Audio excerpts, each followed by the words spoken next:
up with someone from my Grindr app. Isn't that for anonymous gay hookups? 900 feet away, 700 feet away. The closest guy is 400 feet away. You know, I've been known to be in the middle of dinners and check, but my sensitive people understand and forgive me for checking my Grindr. There it is! So I'm Joel Semkai, I'm the CEO and founder of Grindr. When was the last time you used Grindr? 20 minutes ago.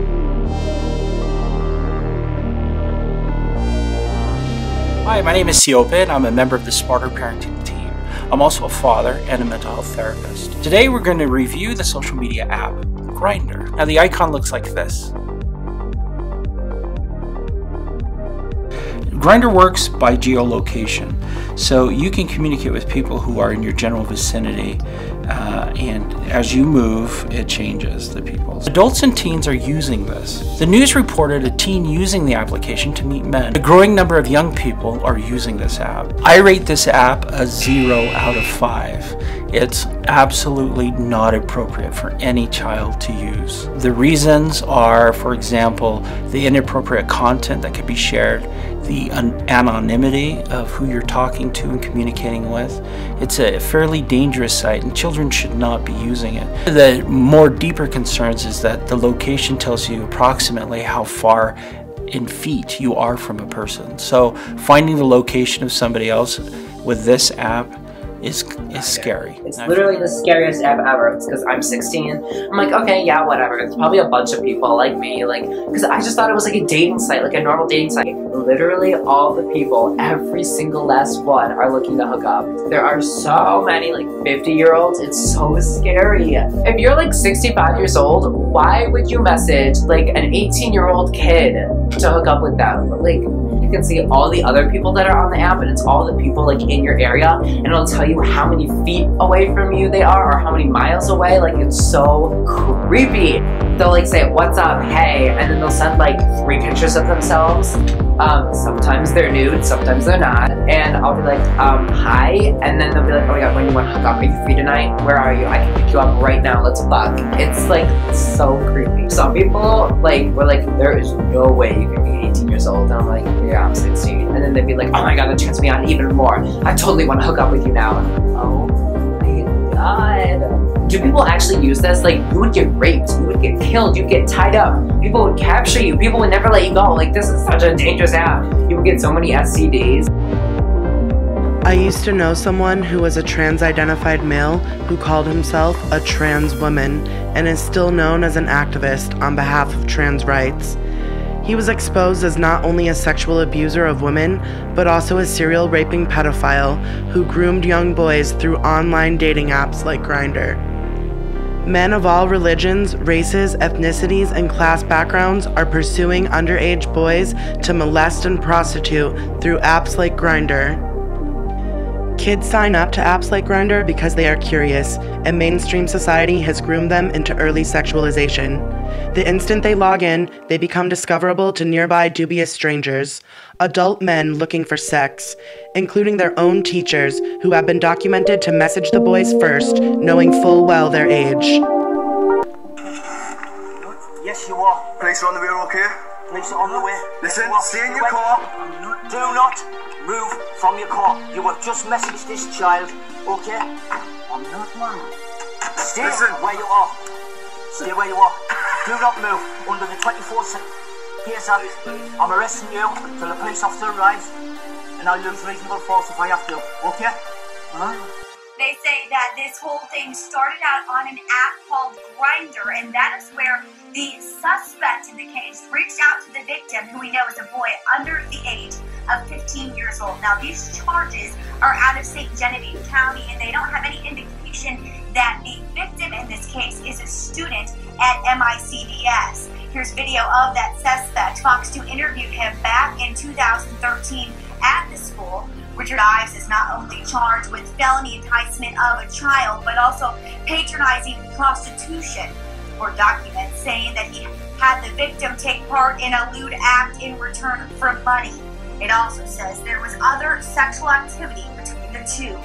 Here's what we know from the court documents. He was arrested just after midnight this morning on a traffic stop in St. Genevieve.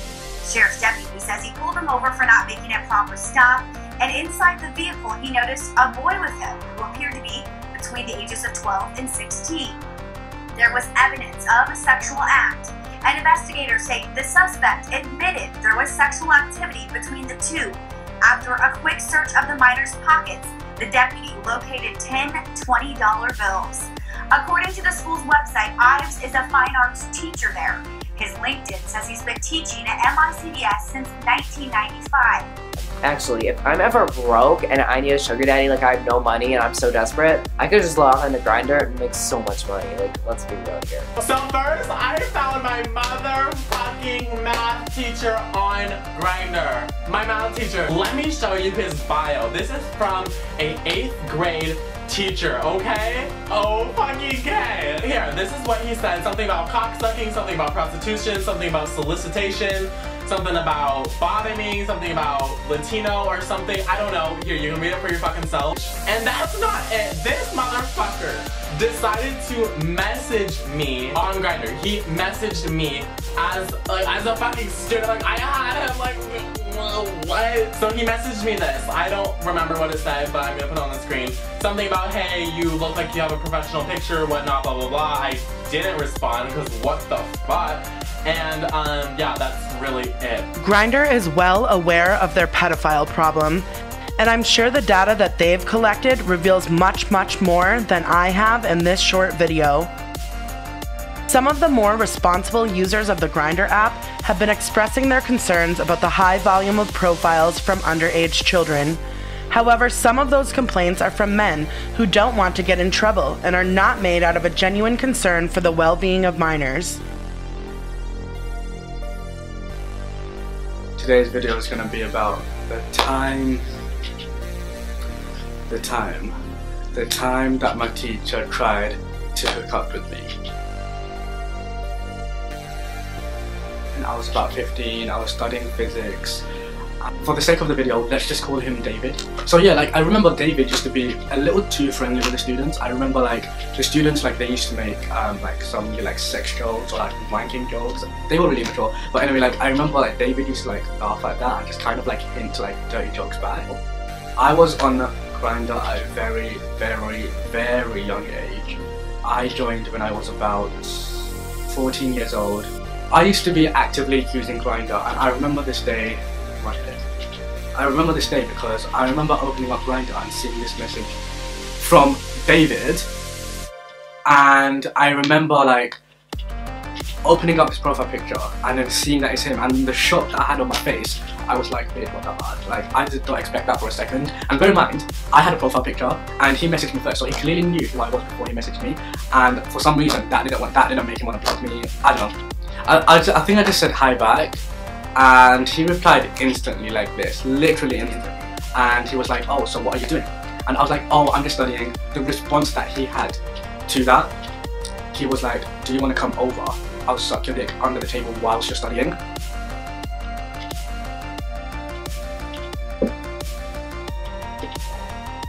What the fuck? And I remember like not replying for at least like an hour because I just kind of like synced in what just happened.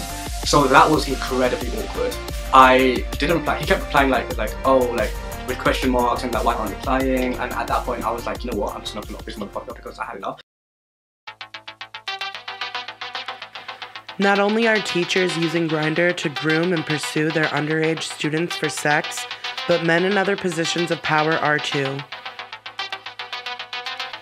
Thanks to Grindr cultivating a safe space for pedophiles, adult male sexual predators from all walks of life have found a place where they can meet young boys nearby via geolocation to molest and prostitute. This includes powerful men like police, politicians, imams, rabbis, and priests. Grindr pedophiles go as high up as the Vatican and the White House. I want to thank somebody who put so much work into this event, Terry Bean. Give Terry a big round of applause.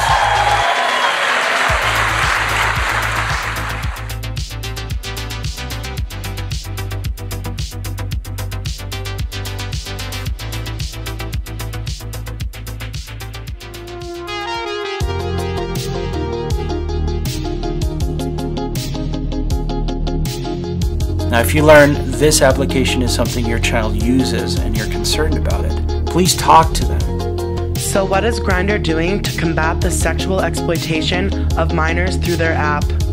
Grindr is more concerned about promoting and fighting so-called sexual racism, a term I'll break down in a future video, and promoting their new marketing and branding initiative called Kindr, a word that means children in several languages. Full expose on Kindr coming soon. Subscribe and hit the bell in the top right corner for more unique videos exposing and connecting the dots about the normalization of pedophilia, the transgender movement, and the spread of transhumanism. Don't forget to like, share, and leave a comment below. This subject matter is dark, so positive messages are appreciated. Check out my other surreal investigative videos about sex robots from a perspective you won't find anywhere else. My channel is not monetized. If you want to help me make more content like this, donate through PayPal at womenagainstsexbots@protonmail.com. As always, thanks for watching. Don't forget to subscribe and don't let them gaslight you.